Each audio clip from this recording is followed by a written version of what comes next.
Why would you deliberately not do something that the judge asked you politely to do? Why would you not do that? Greetings and salutations, and welcome to the Odd Coaches Podcast. I am your host, Dr. Keith Adams, and on today's Throwdown Thursday edition, we're going to talk about college leaders playing chicken with a federal judge. We're going to talk about the potential changes in football. We're also going to talk a little bit about some of the changes coming into women's basketball.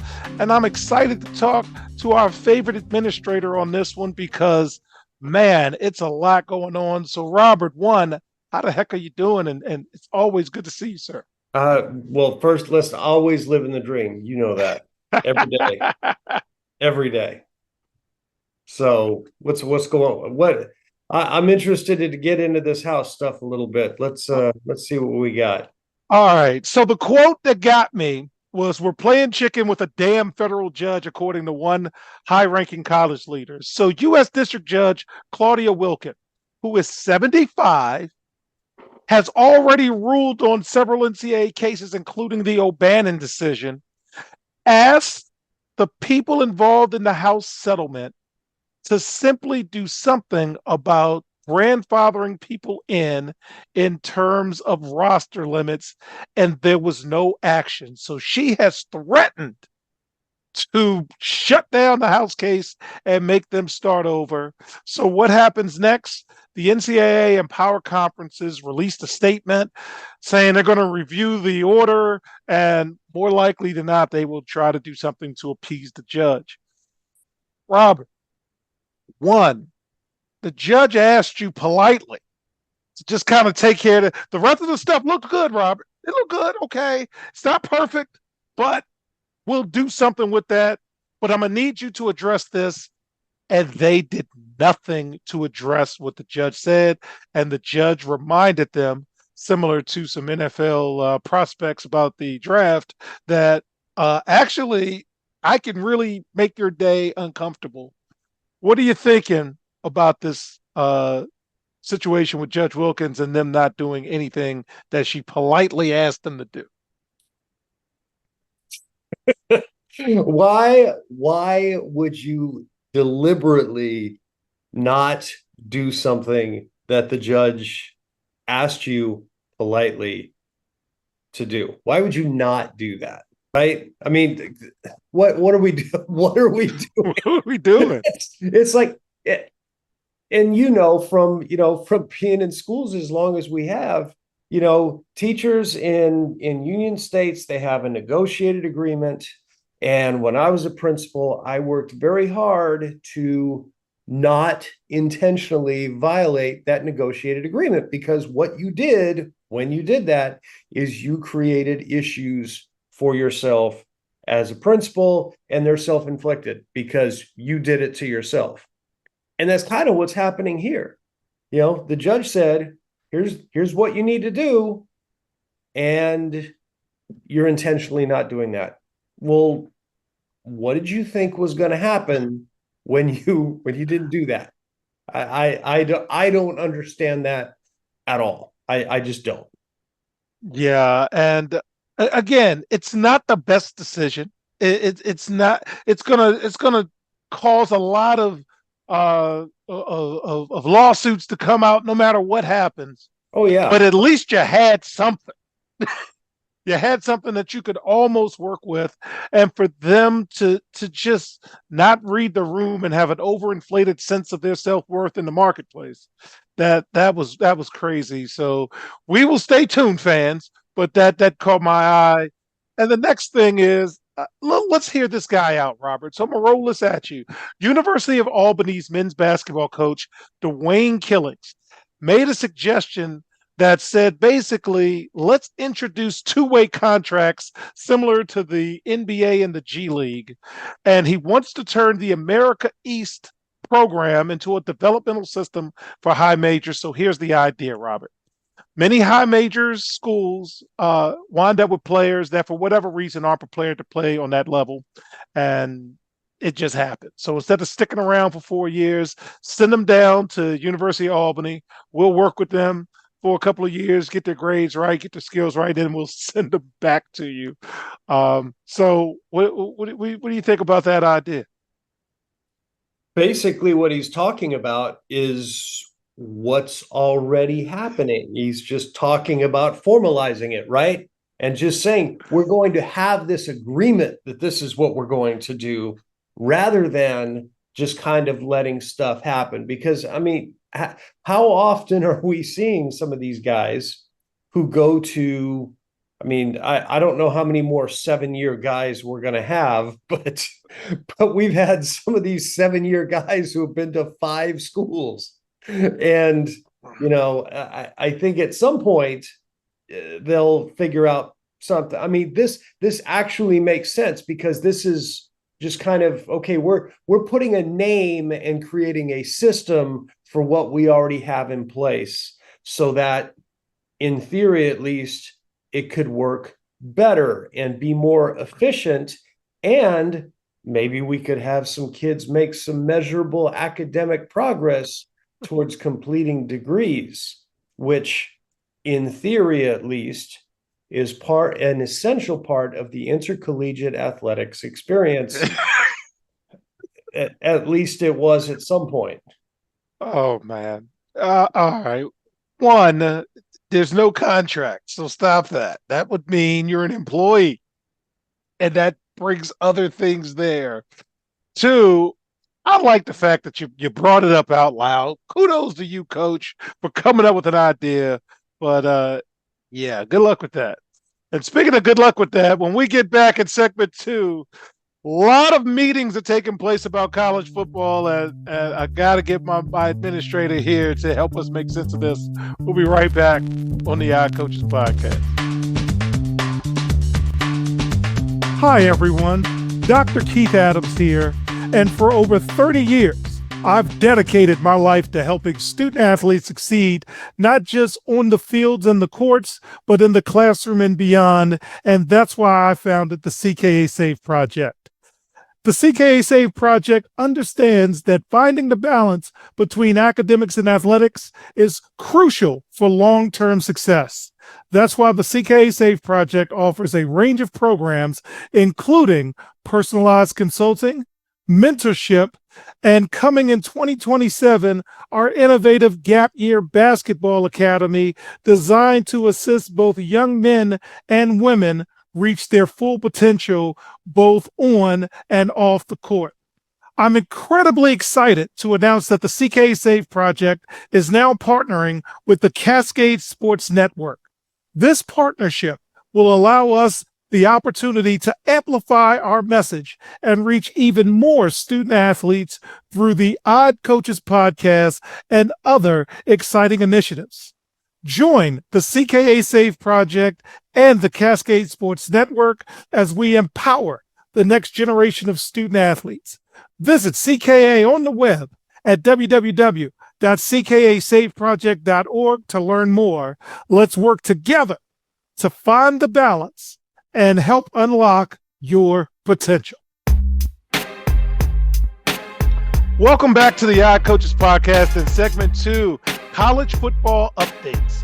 Now, CKA believes that most major decisions are made when you are in shorts, t-shirts, polos, and khakis, and sundresses, when you're really relaxed and you're worried about who's bringing the donuts to the meeting. Leaders of the college football playoffs gathered in, see if you know where this is, Robert, Las Colinas, Texas, last week for their annual spring meetings, where they continue to discuss the playoff format's future and how to determine the best national champion in 2026 and beyond. While no major decisions were expected, there's a sense of urgency that's creeping in because the season will be here before you know it. So here are the current formats under consideration. The current 12-team model that we did last year, a 14-team model that guarantees spots for the Big Ten 4, SEC 4, ACC 2, Big 12 2, Group of 5 1, and one at-large spot, and that's kind of like Notre Dame.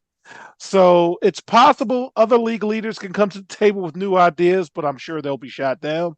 And one possibility, which could be viewed as a compromise, is having conferences earn automatic bids through their play each season, a model in which each Power Four league can guarantee spots through a combination of teams' overall records and maybe even TV ratings. I don't know if we want to go there. But one reason why administrators and coaches in the Big Ten and the SEC favor automatic qualifiers is the possibility of, wait for it, play-in games. And how much money can we get from play-in games in college football? Robert, this came across your desk. What are you thinking, sir? So we all know that the SEC and the Big Ten are not going to give anything away, right?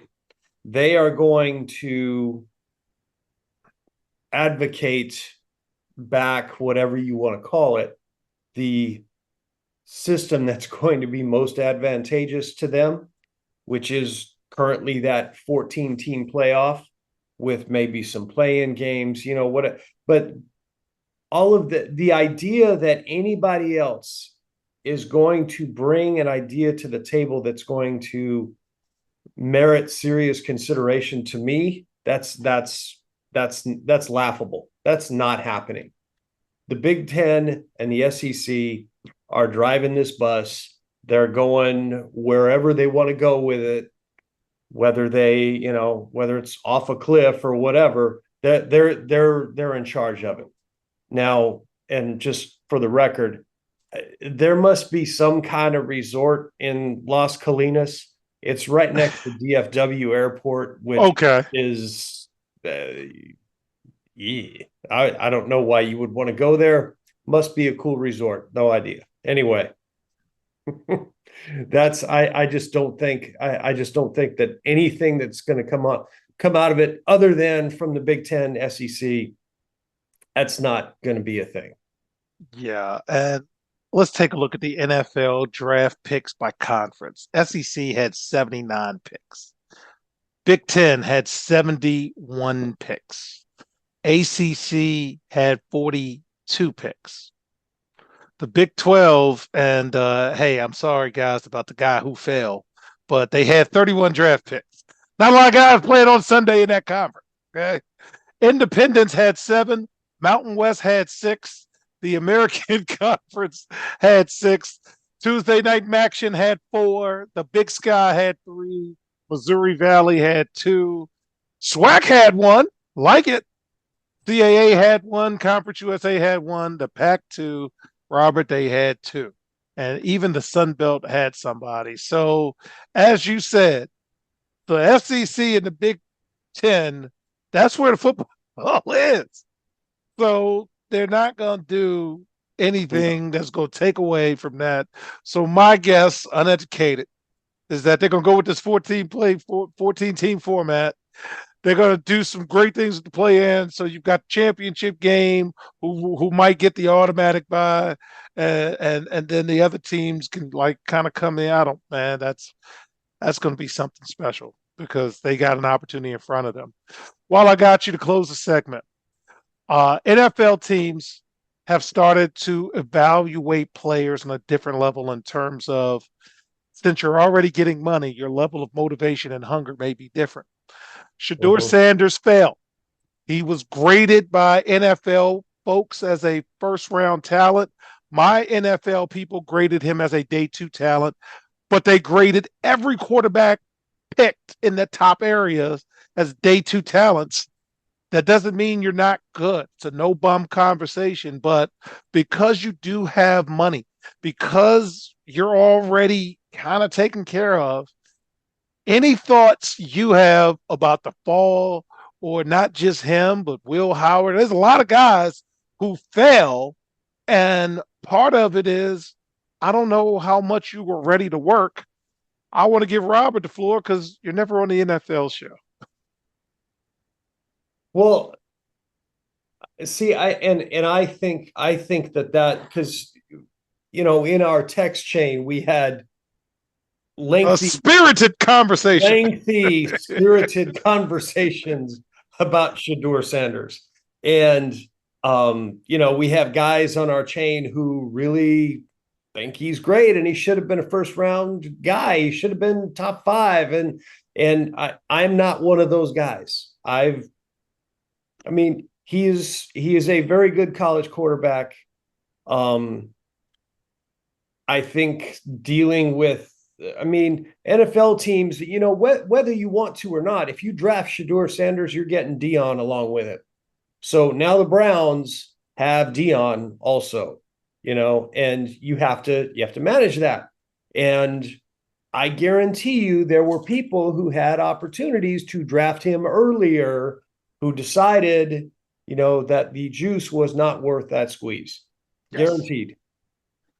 And that kind of is, in the same vein, like you're talking about, are these guys that hungry? Are they willing to put in the work? Because they're pretty comfortable now in college. And I think we're going to see fewer guys like Quinn Ewers from Texas. He had another year of eligibility. And he came out, and I think he thought he was going to get drafted a lot sooner than he did. And he fell down to the 7th round. He still got drafted, but he fell all the way down. I feel like unless you're going to be a consensus top 10 pick and everybody and their mom has you going in the top 10, I feel like you're going to start seeing fewer guys come out early because they're getting paid. Yeah. And they have an opportunity. Kids now have an opportunity if they play their cards right. And I'm not saying they are, and I'm not saying that the universities are doing everything they should to help these young men and women be financially responsible and make good plans for their futures. But if these kids play it right, they have an opportunity to make sure that they and their families are set for life and not have to worry about anything. Yeah. And why would you, unless you're going to be number 1 pick in the draft, why would you intentionally give up that comfort to take a chance when you can take care of your family for a really long time by staying and playing one more year? Because the portal system allows you to go wherever you want and to maximize that benefit. Yeah. It's hard. I felt like when Quinn Ewers declared for the draft, I felt like that was a mistake to start with, because I don't think he's that good. And apparently the evaluators agreed with you. Yeah. So, I think we're going to see more of that. So a lot can be true. A lot can be true. Mm-hmm. As a former college basketball coach, and it's on a smaller scale. And I was talking to a very good friend of mine that said, I see your argument, but. So here's the argument. I got 1 scholarship. I don't have 2. So if I bring this player in, I'm going to bring in a whole bunch of other stuff. So looking at the talent on that player, you're not worth the extra hassle. So I'm going to pass. That's pretty much it. Mm-hmm. Dating myself. David Letterman was loved by Johnny Carson. And when Johnny Carson, who was a famous talk show host for a generation, 30 years, left, he said, Dave, I want you to take the spot. NBC like Jay Leno. And Jay Leno used to guest host for The Tonight Show. And Dave's kind of artsy-fartsy. He's kind of eclectic. And he kind of is not, as we used to say about my buddy Coach Franchise from the show, he's a little rough around the edges. And Jay Leno is going to go along to get along, and he's much easier to deal with. And so many times in administration, so many times in athletics, when the talent is comparable, I'm not going to take the headache. I'm going to take the easiest guy to deal with, easiest gal to deal with. So as Shedeur was falling, and as somebody, and Robert loves me, but he knows I am a challenge to deal with. So some people have passed on working with me, and that's okay. It's all right. It's a business. So some people chose to pass, and it wasn't the entire NFL. because 16 to 20 teams are already set at that position. So it's Mhm. really about 5 to 10 teams. You really have to go to the conspiracy theorists and the JFK and the grassy knoll. And then the team that picked them is a bad team. And they're a bad team for a reason. They got 6 quarterbacks in the room. That's where you went. And if you had gone to the Giants, you're going to a guy who's about to get fired. So no matter what you do, you're going to stink next year. And then you're going to have a new coach come in. And Robert, when you're a new principal, when you're a new coach, you start looking around and say, I want my people here. And that doesn't mean you're not a good worker. It just means you're not good working for me. So that's kind of how I thought about it. And yeah, the NFL is not for long. It's not fair. They treat people bad. They got rid of that stuff about racism in the end zone pretty quickly. So, any final thoughts before we go to segment 3, sir? Well, I'm not the conspiracy theory stuff drives me nuts. Okay, because I'm a big believer in the Occam's razor theory. The simplest explanation is usually it. And in this case, I think that's what it was. He had bad interviews. He didn't take the process seriously. And these are reports that we're getting. He had bad interviews. He didn't take the process seriously. His talent wasn't what he thought it was. And as a result, he fell. And having to deal with that, and he fell to where he fell. And the other thing about the NFL, you say, it's a business. Well, guess what? If he can play, he's going to be on the field. Yeah. If he can play, he's going to be on the field. We're going to find out real quick if he can play. And we're going to find that out with a whole lot of folks who dropped as well. So we didn't get back in segment 3. Is nothing sacred? We're going to talk about the Rose Bowl as well as other ridiculousness coming up in college sports. We'll be right back on the Hot Coaches Podcast. Hi, everyone. I'm Dr. Keith Adams, and for years, I've witnessed the struggles student athletes face on how to truly balance the demands of academics and athletics. It's a question that I have dedicated my life to answering. That's why I wrote Finding the Balance, my personal journey to academic and athletic success. It's more than just a book. It is my personal journey, and it is filled with hard-earned lessons from decades as a coach, educator, and now president of the CKA Safe Project.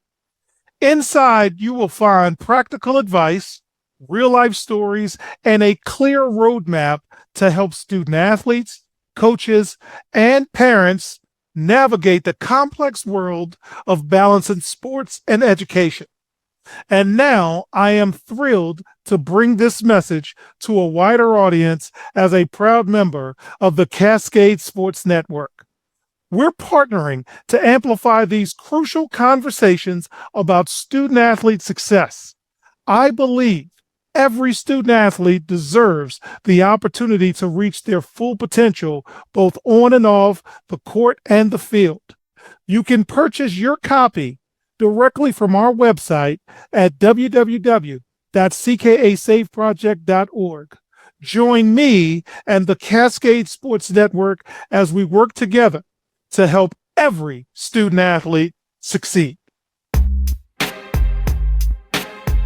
Welcome back to the Odd Coaches Podcast. In segment 3, is anything sacred anymore? The college football playoff and ESPN announced last week the dates and the kickoff times and broadcast information for the college football quarterfinals, semifinals, and national championship game for next year. So we've got a New Year's Day triple header of games with new kickoff times, Robert. The Orange Bowl kicks off at noon. The Sacred Rose Bowl, which was 5 o'clock, and the sunset or something that they told me has now been moved up to 4 o'clock. And the All-State Sugar Bowl is now at 8 o'clock. All will start earlier than their traditional windows. All 3 bowls are shifting their times, which allows us to place each game in an ideal window for New Year's Day, providing the optimal viewing experience. Robert, this was a big deal the last few years, and now it's not a big deal anymore. What did you think when you saw that the Rose Bowl will change from their traditional 5 p.m. Eastern time to 4 o'clock Eastern? Well, I'm the guy who still thinks that the Rose Bowl should be the Big Ten champion versus the Pac-10 champion, so I am the wrong person to ask. That's what I think. And the other, I mean, start time of an hour, whatever. I mean, with all of the other things that we're doing in college football, we're going to worry about this? No, doesn't move the needle, man. All right. So, what can $40 million get you? The most expensive football rosters are now in the $40 million ballpark, according to Indiana head coach Curt Cinetti, who told media sources that this is an unprecedented time in college athletics where everybody is waiting on revenue sharing, and 5 or 6 out there have unlimited NIL rosters. Robert, what are we doing, man? What are we doing? This is college football, and you've got a head coach at a big time school talking about a $40 million college roster. Yeah, I mean, well, and first of all, I don't think he knows who's actually spending the money, because if you don't have Alabama and Texas A&M in that conversation, I think you're completely missing the boat. Texas and Texas A&M, he talked about Texas Tech because of their oil money. A&M has more money than God. Texas Tech does not compare. I'm just going to say. Notre Dame probably has money, but I don't know. This is what we've come to, right? This is what we just wanted cream cheese on a bagel. This is what it's come to. Phil Knight wants Oregon to win a natty, and he's going to spend his money he's going to spend his Nike money until he gets it. All right. So read the room. The NCAA found that Fordham failed to monitor its men's basketball program when 8 prospects were provided impermissible benefits during official visits, and the program violated publicity before signing rules with 24 prospects. Impermissible publicity refers to 24 instances in which the team had a professional photographer take photos of the prospects in Times Square on their visits. Violations included trips to New York Giants games, that's a benefit, and the U.S. Open. Other violations included rented jet skis, a Knicks game, a meet and greet with a former NFL quarterback following a Giants game. The expenses in each case far exceeded the permissible $75 day limit for entertainment. Robert, we just finished talking about $40 billion football rosters, and Fordham got their wrist slapped for trying to recruit basketball players. What do you think, man? I didn't know we still had rules. I'm not kidding. I didn't know we still had rules. I did. It's like you got all of this other stuff going on, and you're looking at Fordham. What conference does Fordham even play in? A10, baby, A10. Okay, and well, I think they got 2 bids this year. I think the A10 got 2 bids because they got Dayton and VCU. Was it Dayton? Yes, and VCU? Dayton and VCU. Yeah. Okay. So, I mean, but I didn't know Fordham was in the A10, which tells you how well they've played over the past few years. So clearly they gained no, I don't know. I don't know. This is the kind of stuff that I always thought was kind of stupid anyway with the NCAA. You gonna worry about that? Really? Yeah. Really? All right. And you're gonna worry about that now? Now. We just talked about $40 million football rosters. Yeah. And $40 million football. And they went to watch the Giants. I'm sure tickets weren't that expensive. No. Sorry, Mike King. Sorry, Mike Connor. $5. Yeah. All right. Lobbying is expensive, Robert. The NCAA spent $450,000 on lobbying during the first quarter of 2025, almost double the amount it spent in the first quarter of 2024. The NCAA normally spends between $120,000 and $140,000 on in-house lobbying efforts. And from my end, it's hard work doing this. It's crazy work doing this. But this is how we're spending our money, Robert. This is coming across your desk, and you're seeing this line item. What are you saying? Well, what they're hoping is that, they can get Congress to actually pass some legislation to make some rules that are going to make some sense. That's what they're hoping for. And somebody who's doing it. Yeah, it's hard, man. Yeah, and Congress can't even agree that the sky is blue. They're not passing that. This is I can't believe that NCAA lobbying requests are real high on their list. I find that very difficult to believe. Unfortunately, you are correct. So finally this week, fans, be proactive, not reactive. Arizona women's basketball has hired former WNBA player and Tennessee star Michelle Marshinick as their general manager. So we're finally hearing about the women's teams getting GMs. She'll handle program operations, staffing, roster management, global recruiting. It is Arizona, and NIL development for the program, who recently hired Becky Burke as head coach. She played for Pat Summitt, so she knows her basketball. She also co-founded a performance betting company, spent 17 years as the company's CEO, and will become one of the handful of GMs in women's college basketball. And the second hire this year, joining Cal, who hired a women's basketball GM. Is this the wave of the future, Robert? What do you think, sir? Well, if they're doing it on the men's side, it's going to start spilling over the women's side. So, yeah, I think we're going to see a lot more of this. Yeah, and I'm happy to see this because, again, you've got a lot of movement in the women's game as much as the men's game. So let's make sure we do something. So on behalf of our favorite administrator, Robert Abney, I'm Dr. Keith Adams saying thank you for listening and or watching the Odd Coaches podcast, also seen on the Cascade Sports Network. And we will see you on the sidelines. Until next time, take care. The Odd Coaches podcast is sponsored by the CKA Save Project. The CKA Save Project is an industry leader in providing student-athlete academic and athletic support. From assessing student-athletes' academic and athletic skills, to measuring and monitoring student-athlete academic progress, to improving student-athlete time management and organizational skills, the CKA Save Project provides wraparound services for student-athletes from middle school through college. For more information, visit us on the web at www.ckasaveproject.org or schedule a free consultation with Dr. Keith Adams by emailing cka@ckasaveproject.org. We hope you enjoyed today's show. The Odd Coaches podcast drops new episodes every Tuesday through Friday on most weeks. Make sure you subscribe to the Odd Coaches podcast on Apple Music, iHeartRadio, Podbean, Spotify, and YouTube. Follow the Odd Coaches podcast on Twitter and Instagram at Odd Coaches. Follow Dr. Adams on Twitter and Instagram at CKA Save Project.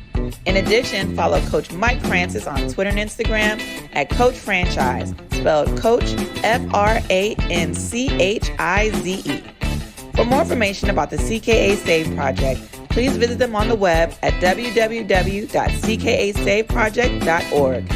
See you next time on the Odd Coaches podcast.